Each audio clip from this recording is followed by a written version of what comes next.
বৃহস্পতিবার রাতে। জি স্যার।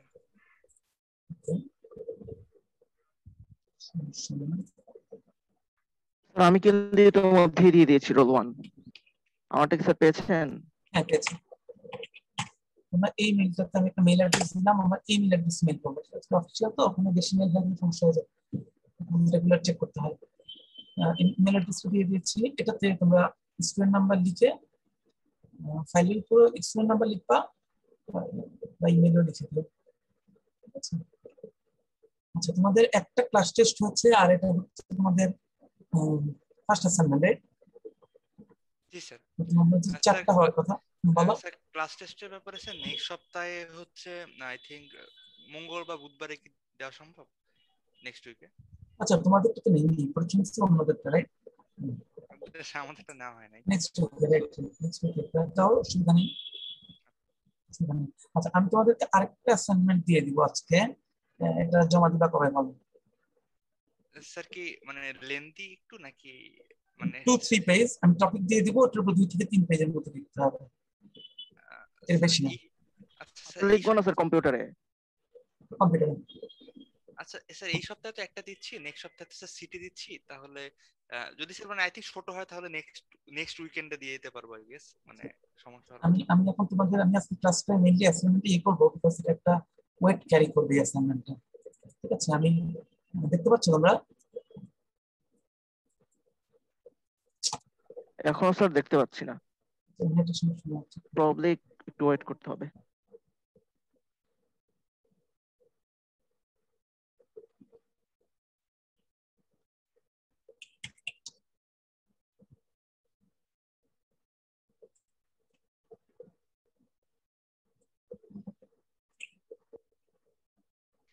আমি এখনো দেখতে পাচ্ছি না।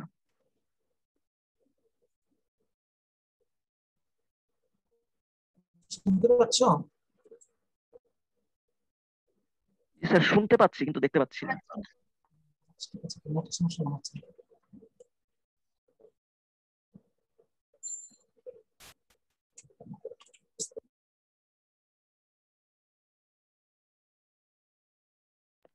স্ক্রিন শেয়ারটা অফ করে আরেকবার অন করবেন কি?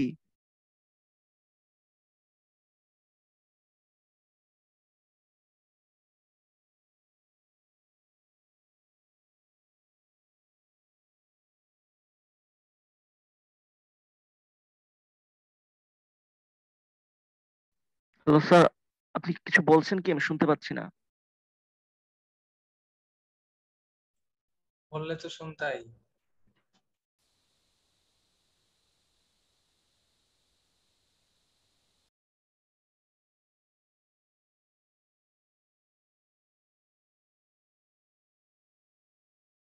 Recording stopped. স্যার মিটিংটা লিভ করে আবার জয়েন করছি।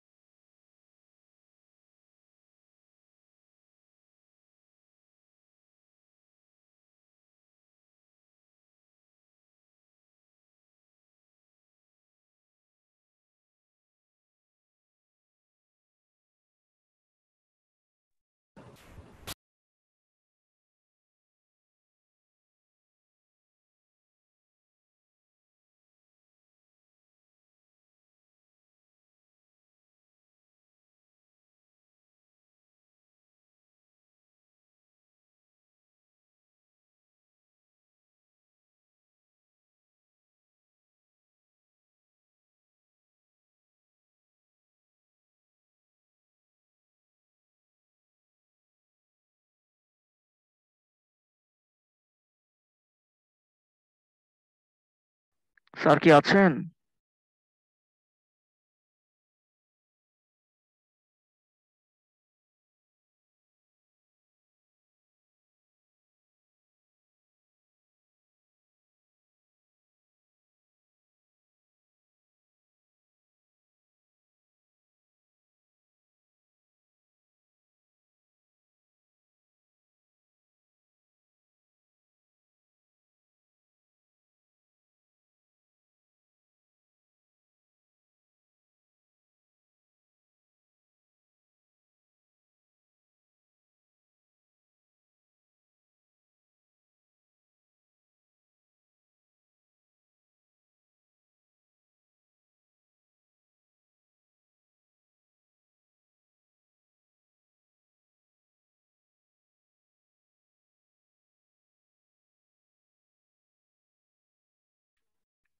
আর কি শুনতে পাচ্ছেন?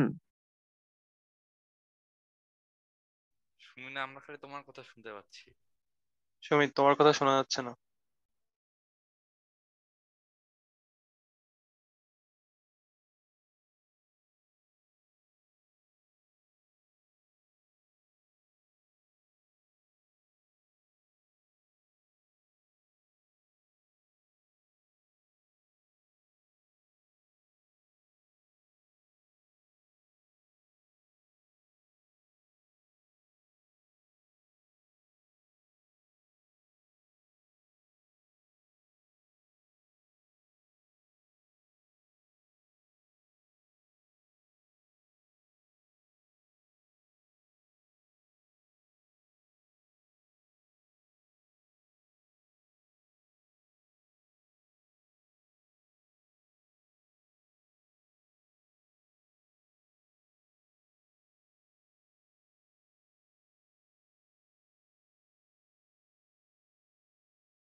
Recording in progress.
তোমরা এখন দেখতে পাচ্ছ? জি স্যার, এখন দেখতে পাচ্ছি। আচ্ছা, আমাদের সাইকেল ছিল। সো যেটা করছি, তোমাদেরকে অ্যাসাইনমেন্ট দেওয়া হচ্ছে, এটা টপিক ওয়াইজ। আমি একটু এক্সপ্লেইন বলে দিব তারপরে। তোমাদের যারা নাই, আমি সিআর কে পাঠিয়ে দিব এই লিস্টটা, তাদেরকে এটা দিয়ে দিবা। সো তোমাদের কাজ হচ্ছে, তোমরা 2 থেকে 3 পেজ, মনে করো রাফলি 3 পেজের মধ্যে তোমাদের এই অ্যাসাইনমেন্টটা করতে হবে। দ্যাট মিনস লেখার যে কন্টেন্টটা সেটা হবে 3 পেজের মতো, usual font like 11 font something like that, এবং যেটা টাইপ করে দিবা। এবং যেটা আমি দেখতে চাই সেটা হলো যে ম্যাথের মতনই একটা ক্লিয়ার কনসেপ্ট এক্সপ্লেনেশন। আমরা যখন এমনিতে অ্যাসাইনমেন্ট জমা দিই তখন কিন্তু আমরা নেট থেকে যা ইচ্ছা নিয়ে দিয়ে দিই। আমরা যখন ক্লাসে পড়াই তখন কি করি, যেটা যতটুকু বোঝানো যায়, যেভাবে রিলেট করা যায় সেভাবে নিয়ে আসি, যাতে একটা কনসেপ্ট ক্লিয়ার হয়। বোঝা যাচ্ছে? যে কোনো একটা কিছু আমি যদি বলি যে, যেমন যে কোনো একটা টপিক বলি, যেমন ফর এক্সাম্পল সেমিকন্ডাক্টর বলতে কি বোঝায়, খুব সুন্দর করে গোছানো। তুমি নেট থেকে হয়তো নিয়ে আসতে পারো, তুমি নেট থেকে অনেক কিছু নিয়ে আসতে পারো, কিন্তু দেখলে বোঝা যাবে ওটা কি আসলে রেলেভেন্ট কিনা। ফর এক্সাম্পল আমি তোমাকে এখন সেমিকন্ডাক্টর পড়াইতে গেলাম, পড়াইতে গিয়ে আমি প্রথম দিন বললাম সেমিকন্ডাক্টর কাকে বলে, তারপর তোমাকে ক্যারিয়ার কনসেন্ট্রেশন একটা কোয়েশ্চেন দিয়ে দিলাম, তাহলে কিন্তু হলো না। You have to build up মানে সিকোয়েন্সিয়ালি সেমিকন্ডাক্টর কি, তুমি কোন জায়গা থেকে আমরা এখন পড়াচ্ছি তখন কিভাবে পড়াচ্ছি। তোমাকে কিন্তু আজকে প্রথম দিনই আমি তোমাদের ক্যারিয়ার কনসেন্ট্রেশন পড়াচ্ছি না, তোমাদেরকে আমি পি টাইপ এন টাইপ পড়াচ্ছি না, তোমাদেরকে আমরা সিকোয়েন্স ওয়াইজ ব্যান্ড থেকে বোঝায় আসছি, কিভাবে ফার্মি এনার্জি আসে বোঝাচ্ছি, তারপরে বোঝাবো ফার্মি এনার্জি তোমার ইন্ট্রিনসিক এক্সট্রিনসিক কিভাবে ভ্যারি করে, রাইট? তো প্রত্যেকটা জিনিস বোঝানোর একটা সিকোয়েন্স আছে। বাট ইউজুয়ালি তোমরা যেখানে অ্যাসাইনমেন্ট জমা দাও সেখানে এই সিকোয়েন্স থাকে না, সেখানে তোমরা হচ্ছে নেট থেকে যা ইচ্ছা পেয়ে একসাথে করে দাও, রাইট? বোঝা যাচ্ছে? তো that will be the critical difference. আমি নোটটা তো এটাই দেখার চেষ্টা করবো, যেহেতু সবাই ইন্টারনেটে টপিকটা লিখে সার্চ দিলেই নন লিনিয়ার অপটিক্যাল প্রপার্টিজ, নেটে সার্চ দিলে অনেক কিছু পেয়ে যাবা। সো 3 পেজ তৈরি করতে তোমাদের 1-2 ঘন্টা বেশি লাগার কথা না, কিন্তু সেটা আমি চাচ্ছি না। আমি চাচ্ছি ওটা তোমরা ভালো মতো বুঝে, আমি যে নোটটা দেখে বুঝতে পারি যে হ্যাঁ ঠিক আছে, এটাকে তুমি সুন্দর মতো প্রেজেন্ট করতে পারো, যে কোনো জায়গায় ক্লিয়ারলি বোঝানো যাবে। সেটার জন্য তুমি প্রয়োজনীয় গ্রাফ ইউজ করতে পারো, চাইলে কিছু ম্যাথ ইউজ করতে পারো, বাট অবশ্যই সেটা হতে হবে খুব কংক্রিট। হ্যাঁ, তুমি 3 পেজ হলে যে ভালো মার্কস পাবা না চাইলে, আমি যদি এদিকে 2 পেজের মধ্যে খুব সুন্দরভাবে সবগুলো টপিক ইন ডেপথে যাওয়ার প্রয়োজনও নাই। ঠিক আছে, এখন আমি একটা ছোট্ট এক্সাম্পল দিই। যেমন ফর এক্সাম্পল আমি হয়তো কাউকে দিলাম একটা জিনিস, যে ফর এক্সাম্পল আমি অপটিক্যাল ব্যান্ড গ্যাপ দিলাম একজনকে। এখন সে অপটিক্যাল ব্যান্ড গ্যাপ সার্চ দিয়ে গুগল থেকে অনেক কিছু নিয়ে আসতে পারে, এই ম্যাটেরিয়াল অপটিক্যাল ব্যান্ড গ্যাপ এরকম, ওই ম্যাটেরিয়ালে অপটিক্যাল ব্যান্ড গ্যাপ এরকম, অপটিক্যাল ব্যান্ড গ্যাপ এই কাজে লাগে। কিন্তু তুমি যদি ক্লাসে গিয়ে প্রথমে অপটিক্যাল ব্যান্ড গ্যাপ পড়াইতে চাও, তুমি কি পড়াবা? তোমার ফার্স্ট ক্লাসটাই চলে যাবে অপটিক্যাল ব্যান্ড গ্যাপের কনসেপ্ট ক্লিয়ার করতে যা লাগে। সো আমি যদি দেখি যে অপটিক্যাল ব্যান্ড গ্যাপের কনসেপ্ট ক্লিয়ার হচ্ছে না, তার আগে তুমি অন্য কিছু নিয়ে আসছো, তাহলে কিন্তু হবে না। বুঝে গেছে? যদি দেখি যে অপটিক্যাল ব্যান্ড গ্যাপ বোঝানোর জন্য যতটুকু কিছু দরকার সেটা বোঝানো পারছো তুমি, তারপরে তুমি এক্সাম্পল নিয়ে আসছো বিভিন্ন ম্যাটেরিয়ালে optical band gap, then fine. Optical band gap clear না করি তুমি যদি অপটিক্যাল ব্যান্ড গ্যাপ কার কার দ্বারা এফেক্টেড হয়ে চলে যাও, তার মানে কিন্তু তুমি ওই কনসেপ্টটা ক্লিয়ার করো নাই। আমার দরকার নাই ইন ডেপথ কে কি অপটিক্যাল ব্যান্ড গ্যাপকে এফেক্ট করে, আমার দরকার হচ্ছে এই কনসেপ্টটাই ক্লিয়ার করো। তার মানে তোমাকে খুব ক্লিয়ারলি এক্সপ্লেইন করতে হবে, এরপরে যদি তুমি কিছু অ্যাড করতে পারো দ্যাটস আপ টু ইউ। বোঝা যাচ্ছে কনসেপ্টটা? হবে। এখন আমি রোল ওয়াইজ বলে যাচ্ছি, এরপরে আমি তোমাদের এটা আমি দিয়ে দিব কারো কাছে। যেমন রোল নাম্বার 1 তোমার হচ্ছে নন লিনিয়ার অপটিক্যাল প্রপার্টিজ। আমি তাদেরকে একটু বলেই দিচ্ছি শর্টলি। আমরা যেহেতু নন লিনিয়ার অপটিক্যাল প্রপার্টিটা নিয়ে বলি তোমার এক্সপেরিমেন্ট কাজের সুবিধার্থে, সেটা হলো যে আমরা যে কোনো অক্সাইড ম্যাটেরিয়াল, যেটা আমরা এখানে মেডিসিনিক নিয়ে কাজ করছি বা অপটিক্যাল প্রপার্টিগুলোতে কাজ করছি, অপটিক্যাল ম্যাগনেটিক, যেমন তুমি যে কোনো অপটিক্যাল, যেটা কোবাল্ট অক্সাইড হতে পারে, সেটা টাইটানিয়াম হতে পারে, জিঙ্ক অক্সাইড, কপার অক্সাইড হতে পারে, এই ধরনের অক্সাইড ম্যাটেরিয়ালগুলো কাজ করলে দেখবা যে আমরা কিছু পাবলিক পেপার পাবা তুমি সার্চ করলে, যে লিনিয়ার অপটিক্যাল প্রপার্টিজ, এটা রোল 4 এর জন্য প্রযোজ্য। Linear optics of this oxide আর non linear optics of this oxide. বোঝা গেছে? ওই প্রপার্টি গুলো কি? তো তোমার মেইনলি কনসেপ্টটা হবে যে হ্যাঁ, লিনিয়ার অপটিক্যাল প্রপার্টি বলতে এটাকে বোঝানো হয়, এর মধ্যে এই প্রপার্টি গুলোকে বোঝানো হয়, এটাকে লিনিয়ার অপটিক্যাল বলা হয় এই কারণে, অথবা এটাকে নন লিনিয়ার অপটিক্যাল বলা হয় এই কারণে। এই দুটো টপিক একটু ক্রিটিক্যাল টপিক। তোমার দুজনকে যেটা দিচ্ছি আমি 1-4 একটু সময় নিয়ে পড়ো। হ্যাঁ, তুমি যদি তোমার এক্সপ্লেনেশনের জন্য একটু বড় করতে চাও দ্যাটস ফাইন, সবসময় মনে রাখবে যে নোট কিন্তু আসলে কনসাইজ দেওয়াটাই বেশি ইম্পর্টেন্ট। বড় করলে কিন্তু অনেক ইজি, তুমি যত সময় দিবা তত কনসাইজলি করা যায়। ঠিক আছে, যেমন লিনিয়ারটা অনেক সময় আমরা ইভিভিএস এর মাধ্যমে করে থাকি, নন লিনিয়ার প্রপার্টিগুলো আমরা নরমালি জিটা পটেনশিয়াল সি স্ক্যান বলে বা জেড স্ক্যান বলে, ওগুলো সিস্টেম আছে। তো বেসিক্যালি লিনিয়ার এবং নন লিনিয়ার তুমি যেন বলতে পারো ঠিক আছে আমি কোবাল্ট অক্সাইড নিয়ে কাজ করবো, আমি নন লিনিয়ার প্রপার্টি বলতে এই 4টা প্রপার্টিকে বুঝি, এটার ইম্পর্টেন্স এই আমি এভাবে মেজার করতে পারি, এই জাতীয় একটা প্রেজেন্টেশন সামথিং। ঠিক আছে স্যার, এটাকে আমরা এক্সপেরিমেন্ট মানে কিভাবে মেজার করা যায় ওই পার্সেন্ট থেকে বলবো নাকি আবার মানে একেবারে বেসিক? এই যে আমি তোমাকে বললাম, তুমি যদি ক্লাসে পড়াইতে যাও আজকে নন লিনিয়ার এর উপর একটা লেকচার দিতে চাও, তুমি কি পড়াইতে চাও?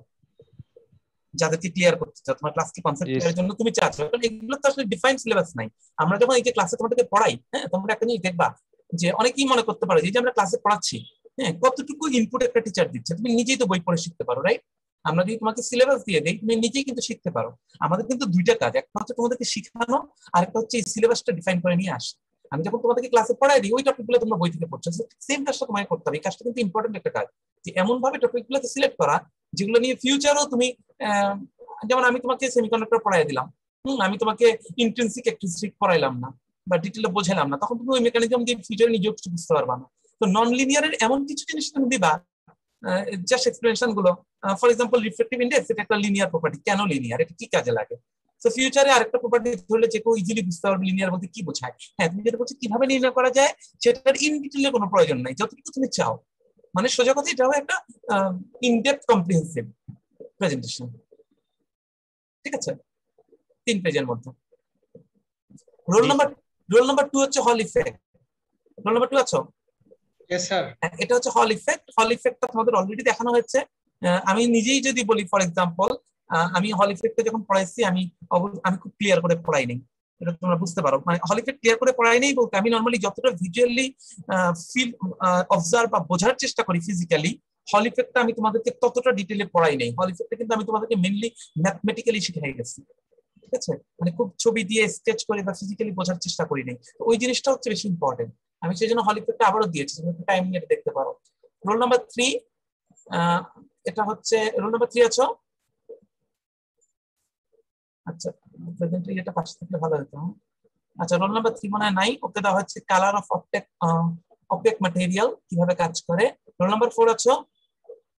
Yes sir. হ্যাঁ, এত তোমার সাথে কথা হলো লিনিয়ার অপটিক্যাল। রোল 5? জি স্যার আছি। Optical band, hello. হ্যাঁ, তোমাকে দেওয়া হচ্ছে অপটিক্যাল ব্যান্ড গ্যাপ, ঠিক আছে, জি স্যার। Optical band gap. আর রোল 6 হচ্ছে ইলেকট্রিক্যাল ব্যান্ড গ্যাপ। দুটোর মধ্যে কিন্তু একটু ডিফারেন্স আছে।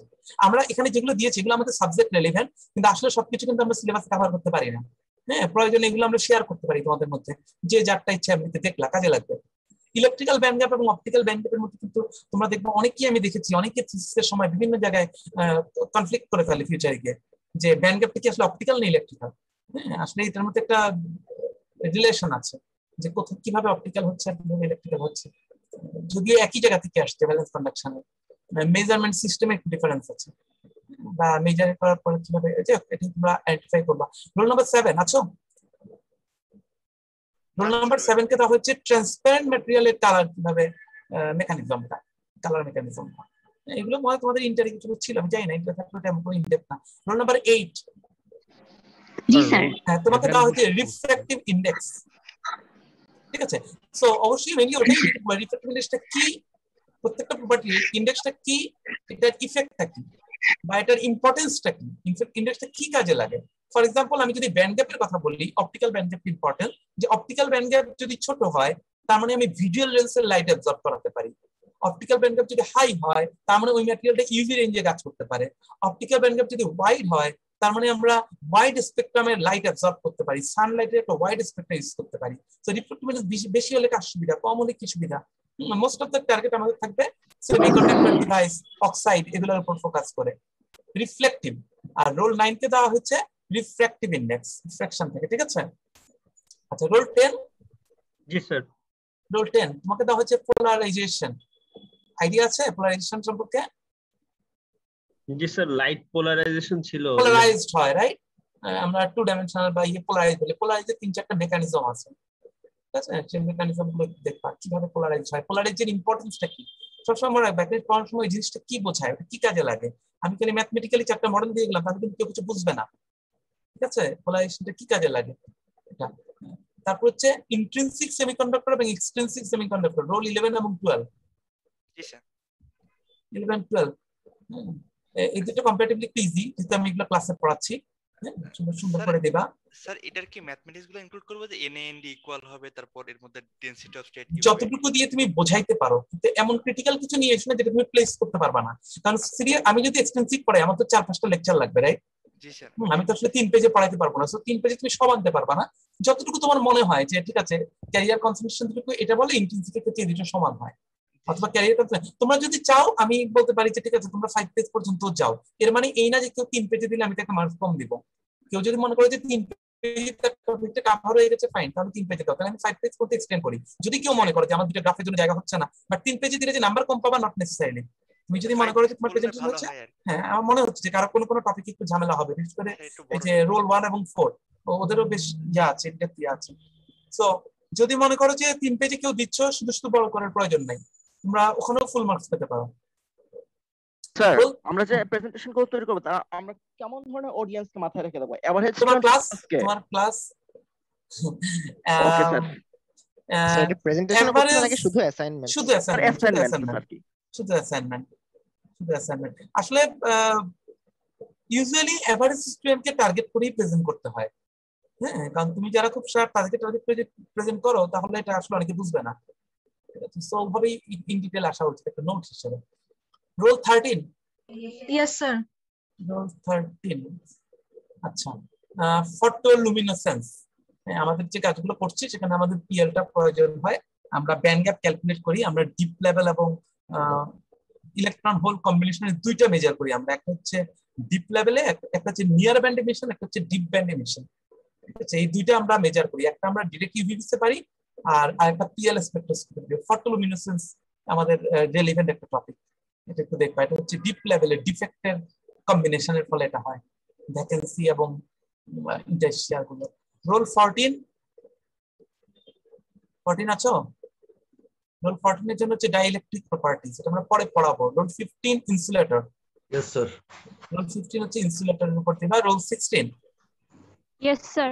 হচ্ছে সুপার কন্ডাক্টিভিটি, এগুলো আমরা কভার করব। রোল 17 এগুলো সিম্পল, বেশি কঠিন না, কমপ্লিট নাম বলে 8। রোল 17 আছো? This is little bit tricky, থাকলে ভালো হতো। ফটো ক্যাটালাইসিস, এটার উপর মেকানিজম সম্পর্কে বলতে হবে। রোল 18 আছো? রোল 18 হচ্ছে ফেরোম্যাগনেটিজম। Role 19 yes sir. তোমার হচ্ছে অ্যান্টি ফেরোম্যাগনেটিজম। স্যার এখানে কি মানে কোন ম্যাটেরিয়াল গুলা কেন হচ্ছে এই ধরনের প্রপার্টি দিচ্ছে সেটা ব্যাখ্যা হ্যাঁ, করা অ্যান্টি ফেরোম্যাগনেটিজমটা কি, কনসেপ্টটা কি, ম্যাটেরিয়ালের কোন প্রপার্টির কারণে হচ্ছে বা স্ট্রাকচারাল কোন ফিচারের কারণে হচ্ছে। অ্যান্টি ফেরোম্যাগনেটিজমের কোনো প্রেজেন্টেশন থাকতে পারে, মানে কোনো কিছুর ইফেক্ট থাকতে পারে, কোনটা অ্যান্টি ফেরোম্যাগনেটিজমকে কন্ট্রোল করে, অ্যান্টি ফেরোম্যাগনেটিজম কি কাজে লাগে। একটা জিনিস মনে করো, টপিকের মেইন কাজ হচ্ছে টপিকটা কি, এটার ইম্পর্টেন্স কি, এটা কি কাজে লাগে। তারপরে হচ্ছে ভেতরে যাওয়া, যেটা কিসের মাধ্যমে কি হয়, এটা গ্রাফটা কেমন হতে পারে, এটা কিভাবে কি ইন্ডিকেট করে। অবশ্যই তোমার ফোকাস হবে অ্যান্টি ফেরোতে, বাট তোমার এক্সপ্লেইন করতে গিয়ে যদি ফেরো বা ফেরির সাথে সামান্য কম্পারিজনের প্রয়োজন আসে, অবশ্যই তুমি করতে পারো, বিকজ এগুলো রিলেভেন্ট। বাট তোমার মেজর ফোকাস হবে অ্যান্টি ফেরোতে। রোল 18 হচ্ছে ফেরোতে, আর রোল 20 হচ্ছে ফেরিতে, ফেরি ম্যাগনেটিজম। তিনটা কিন্তু আসলে রিলেভেন্ট, ঠিক আছে, বাট তোমার মেইন ফোকাস হবে তোমার নিজেরটার উপরে। রোল 20 আছো? রোল 20 হবে ফেরি ম্যাগনেটিজম। আচ্ছা, রোল 21 এবং 22 আছো? জি স্যার। তোমাদের দুইজন হচ্ছে সফট এবং হার্ড ম্যাগনেট। সফট ম্যাগনেট বলতে কি বোঝায়, হার্ড ম্যাগনেট বলতে কি বোঝায়, এবং এটার ফিচার যতটুকু আনতে পারো। জি স্যার। আচ্ছা, রোল 23 ইয়েস স্যার। তোমাকে স্পেসিফিক ম্যাটেরিয়াল দেওয়া হয়েছে বেরিয়াম টেকনেট, বিকজ এটা খুব ইম্পর্টেন্ট একটা ম্যাটেরিয়াল। এখানে আমরা অনেকগুলো প্রপার্টির কথা বলছি, পাইরোইলেকট্রিসিটি, ফেরোসিটি, এই অনেক কিছু এই বেরিয়াম টেকনেট শো করে। স্ট্রাকচারাল ফিচার এবং structural relation with property very very important. এটা হচ্ছে বেরিয়াম টেকনেট। রোল 24 এবং 25 আছে, তোমাদের দিচ্ছি স্পাইনাল এবং ইনভার্স স্পাইনাল স্ট্রাকচার। এই দুইটা স্ট্রাকচারও কিন্তু আমাদের এই প্রপার্টিগুলোর সাথে খুব মানে স্ট্রংলি রিলেটেড। আচ্ছা, রোল 26 তাকে দেওয়া হয়েছে effect of temperature on Fermi energy. আমরা ফার্মি এনার্জি পড়াইছি, টেম্পারেচার ইফেক্টটা পড়াইনি। আচ্ছা, রোল 27 ইয়েস স্যার। রোল 27 কে দেওয়া হয়েছে ডিরেক্ট এবং ইনডিরেক্ট ব্যান্ড গ্যাপ। ডিরেক্ট এবং ইনডিরেক্ট ব্যান্ড গ্যাপ বলতে কি বোঝায়, এটা ডিটেইল। আমরা যে ব্যান্ড গ্যাপ বলি সেটা অপটিক্যালের ভিতরে থাকা অসুবিধা নাই, তুমি অপটিক্যাল কি ইয়ে করতে পারো, বাট মেইন হচ্ছে ডিরেক্ট এবং ইনডিরেক্ট ব্যান্ড গ্যাপ বলতে কি বোঝায়। রোল 28 এই টপিকগুলো যখন আমি সবার মধ্যে শেয়ার করে দিব, তোমরা দেখবে যে খুব ইজিলি তোমরা একজন একজনটা দেখতে পাবে, এবং এই সবগুলো টপিক সম্পর্কে কিন্তু তোমাদের আন্ডারগ্রেড স্টুডেন্ট আইডিয়া নিয়ে যাওয়া উচিত। কিন্তু এগুলো আমরা সিলেবাসে কভার করতে পারি না, আমরা বিভিন্ন জায়গায় নিজেরা পড়ে নেই। Measurement of optical band gap. আচ্ছা, রোল 28, 29, 30 আছো? তোমাদের এখানে একটু খেয়াল করো, তোমাদেরকে বলা হচ্ছে অপটিক্যাল ব্যান্ড গ্যাপ ক্যালকুলেট করতে। একজনকে থিন ফিল্ম, একজনকে ন্যানো পার্টিকেল, একজনকে লিকুইড। এর মধ্যে একটু ডিফারেন্স আছে। ডিফারেন্সটা হলো ইকুয়েশন গুলো ডিফারেন্ট হয়। এখানে একটা প্যারামিটার থাকে, for example absorption coefficient alpha, সেই অ্যাবজর্পশন কোএফিসিয়েন্ট আলফা কিন্তু এক এক ক্ষেত্রে এক এক রকম। সো কোএফিসিয়েন্টটা কিভাবে মেজার করা হচ্ছে, ইউনিটটা কি, ওটার দিকে ফোকাস করবা। লিকুইডের ক্ষেত্রে একভাবে মেজার করতে হয়, থিন ফিল্মের ক্ষেত্রে আরেকভাবে করতে হয়, পাউডারের ক্ষেত্রে আরেকভাবে করতে হয়। আমরা ডট ডট ইউজ করি, আমরা কি বলে এটাকে ডিফিউসিভ রিফ্লেক্টেন্স থেকে মেজার করি, বিভিন্ন এক একটা ক্ষেত্রে এক এক রকম। প্যারামিটার গুলো দেখতে একই রকম, এক একটা ক্ষেত্রে মেজার এক রকম। সো থিন ফিল্মের ক্ষেত্রে কিভাবে আমরা এক্সপেরিমেন্টালি মেজার করতে পারি, লিকুইডের ক্ষেত্রে ন্যানো পার্টিকেলের ক্ষেত্রে এক্সপেরিমেন্টালি কিভাবে মেজার করতে পারি সেগুলো। রোল 31 জি স্যার হচ্ছে পিজিও ইলেকট্রিক প্রপার্টিজ অফ ম্যাটেরিয়ালস। ঠিক আছে, এগুলো কিন্তু এই বেরিয়াম টেকনিকের সাথে রিলেটেড, মানে ওয়ান অফ দা স্ট্রাকচার। তারপর রোল 32 তোমার হচ্ছে পাইরো ইলেকট্রিসিটি, এবং রোল 33 আছে ফেরো ইলেকট্রিসিটি। এখানে একটা খেয়াল করো, পাইজো, পাইরো, ফেরো এগুলো কিন্তু ক্রিস্টালের স্ট্রাকচার এবং সিমেট্রির সাথে রিলেটেড। আমরা ক্রিস্টালোগ্রাফিতে সিমেট্রি পড়াইছিলাম, সেন্টার অফ সিমেট্রি মনে আছে? হ্যাঁ, কিছু কিছু পড়ানো হয়েছে মনে তোমাদের, সেন্টার অফ সিমেট্রি। তো এই সেন্টার অফ সিমেট্রি আছে কিনা, এই সেই এগুলোর উপরে ডিপেন্ড করে আসলে এই প্রপার্টি গুলো থাকবে কিনা। স্ট্রাকচার রিলেশন আছে। তোমাদের 32 নাই নাকি? আচ্ছা থাকবে, অসুবিধা নেই, না থাকলে নেই, পরে দেখা যাবে। আমি সবারটা দিয়ে গেছি। রোল 34 এবং 35, একজন হচ্ছে পি টাইপ সেমিকন্ডাক্টর, একজন হচ্ছে এন টাইপ সেমিকন্ডাক্টর। আচ্ছা, পি টাইপ এবং এন টাইপ। আচ্ছা, রোল 36 হচ্ছে calculating magnetic moment. Magnetic moment আমরা কিভাবে ক্যালকুলেট করতে পারি। তোমরা দরকার হলে এসএমটা একটু বেশি টাইমও নিতে পারো, সমস্যা নাই, ঠিক আছে, আর একটু সময় বেশি নিতে পারো। রোল 37 জি sir. Effect of temperature on conductivity. It will cover conductivity of metal, semiconductor, insulator, everyone. Intrinsic, extrinsic, everyone. Just সবার conductivity for comparison, temperature effect.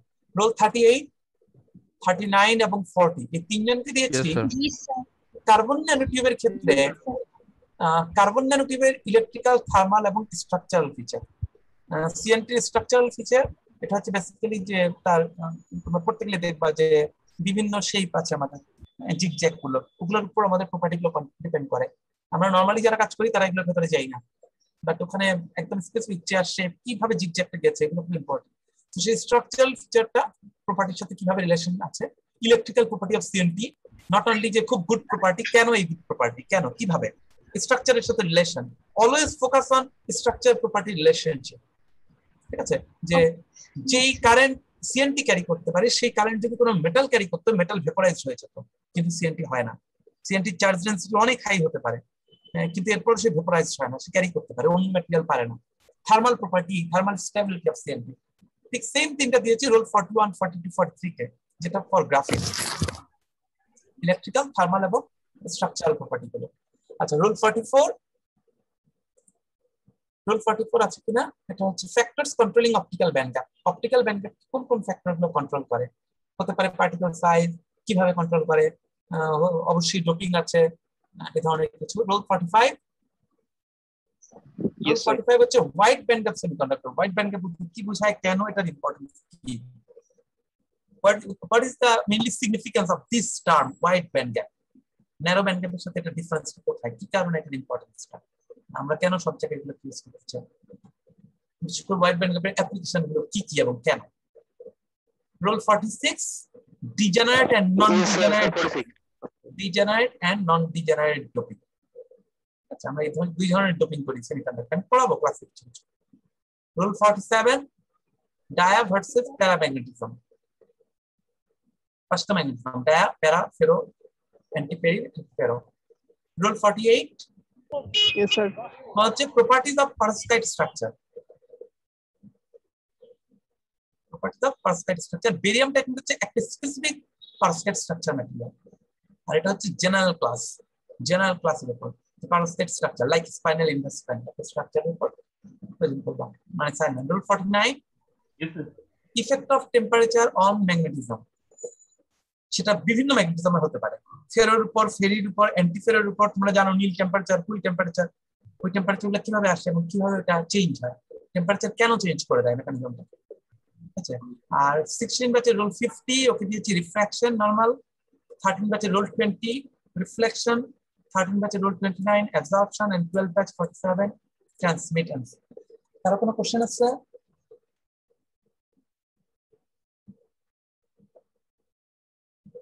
আমি এই ফাইলটা ইমেল করে দিব স্যারকে। স্যার আমাদের কবে নাগাদ এগুলো সাবমিট করতে হচ্ছে? আমাদের এই উইক হচ্ছে 10 তারিখ, বা নেক্সট উইকেন্ডে পারবা নাকি টাফ হবে?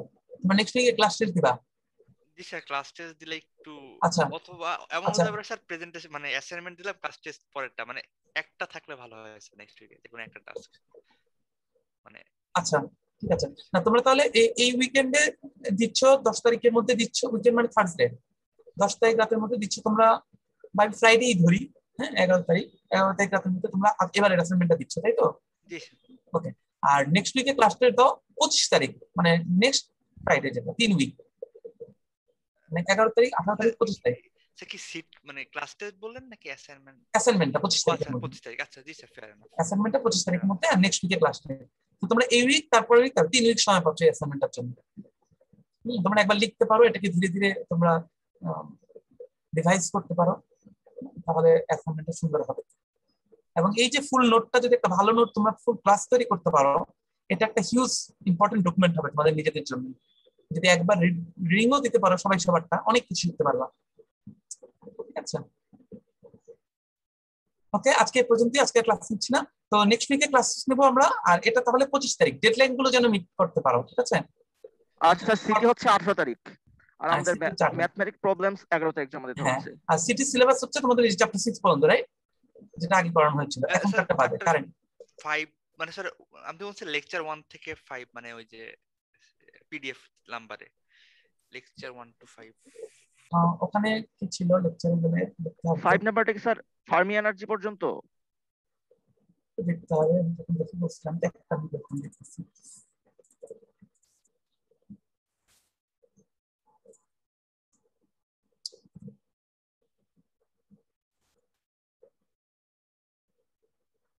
লেকচার নাম্বার বলছিলাম? জি স্যার 1 to 5।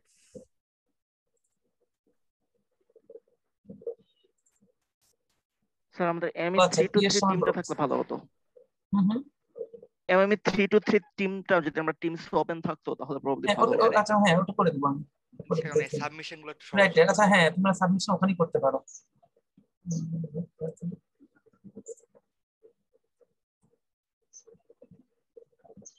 আসলে ক্লাস টেস্ট এত ছোট সিলেবাস নিয়ে কিন্তু তোমাদের খুব একটা লাভ নাই, বুঝছো? কারণ ক্লাস টেস্ট যদি এত ছোট সিলেবাস নেই, কোশ্চেন কিন্তু অসম্ভব কঠিন হবে। কারণ আমাকে এত ডেপথে যেতে হবে যে এত সিলেবাস থেকে তুমি সহজে বের করতে না পারো, বুঝতে পারছো বিষয়টা? জি স্যার হ্যাঁ, তাহলে স্যার তখন কিন্তু আমাকে অনেক ডেপথে যেতে হবে, যাতে স্লাইড খোলা থাকলে তুমি অ্যান্সার খুঁজে না পাও। একটা পয়েন্ট আসলে। জি স্যার, সেক্ষেত্রে স্যার একটা বড় সিলেবাস আমাদের হ্যাঁ 8 পর্যন্ত হয়েছে। হ্যাঁ, আমার যেটা মনে হয় যে আমরা তো কারণ তোমার তো অত ডিটেইলে যাওয়ার দরকার থাকে, তুমি যতটুকু পড়ছো সেটাই পড়ো। আমরা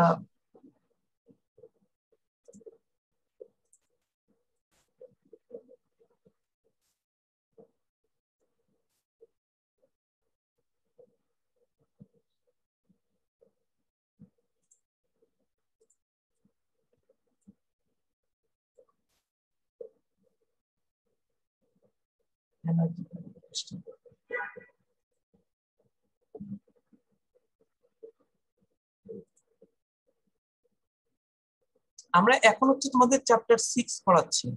তোমরা কি ক্লাসের সাথে আমি পড়তেছো নাকি না? জি স্যার নিয়মিতই পড়ার চেষ্টা করছি, কিন্তু বইটা পড়া হচ্ছে না, লেকচারের নোটগুলোই বারবার ফলো করার চেষ্টা করছি। জি স্যার, লেকচার গুলো ফলো করা ইজি, আর কারণ বই একটু একটু বেশি ডিপে গেছে তো। বইগুলোকে আনা হচ্ছে, আচ্ছা যাই হোক সেটা ব্যাপার না। আচ্ছা তোমরা চ্যাপ্টার 5 পর্যন্ত কভার করতে পারবা কিনা? চ্যাপ্টার 5 মানে হলো, দেখাচ্ছি তোমাদের। চ্যাপ্টার 5 হচ্ছে এই যে, যেমন এটা চ্যাপ্টার 5 এ ছিল, আমরা চ্যাপ্টার 6 থেকে শুরু করেছি ফার্মি এনার্জি, ফার্মির আগে পর্যন্ত। জি স্যার, মানে স্যার ব্যান্ড গুলা পর্যন্ত। হ্যাঁ, ফার্মি দরকার নাই, ফার্মি আমরা বাদ দিই, আমরা পরে একটা ক্লাস দেখতে পারি।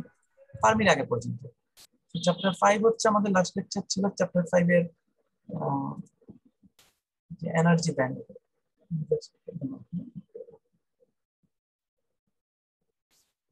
ক্লাসটা কিভাবে নিব সেটা বলে দিব। জি স্যার, হয়তো ফরম্যাটটা 2-3টা কোশ্চেন থাকবে 15 মিনিটের জন্য, লিখে আপলোড করে দিলাম। ঠিক আছে মেইনলি স্লাইড বেসই পড়ো আর স্যার তাহলে মানে ফার্মি এনার্জি রাখ পর্যন্ত ফার্মির আগ পর্যন্ত একটু বুঝে পড়তে হবে, ভালো মতো বুঝে পড়বা। এক্সাম যেহেতু বাসা থেকে দিচ্ছ, so it can be considered age open book, that's fine. Open book consider করেই করতে পারো। সো বুঝতে হবে, কোশ্চেন আপনি একটু ট্রিকি থাকবে, তুমি নিজের মতো করে বুঝে এক্সপ্লেনেশন দেওয়ার চেষ্টা করবা। অ্যান্সার রং হলে যে নাম্বার পাবো না তা না, কতটুকু লজিক্যাল তার উপর ডিপেন্ড করবে, ঠিক আছে? তুমি এক্সপ্লেইন করতে পারছো কিনা। সো ইটস ওপেন বুক, ঠিক আছে? তাহলে জি স্যার, আজকে পর্যন্ত থ্যাংক ইউ সবাই। 28 না, ঠিক আছে। Record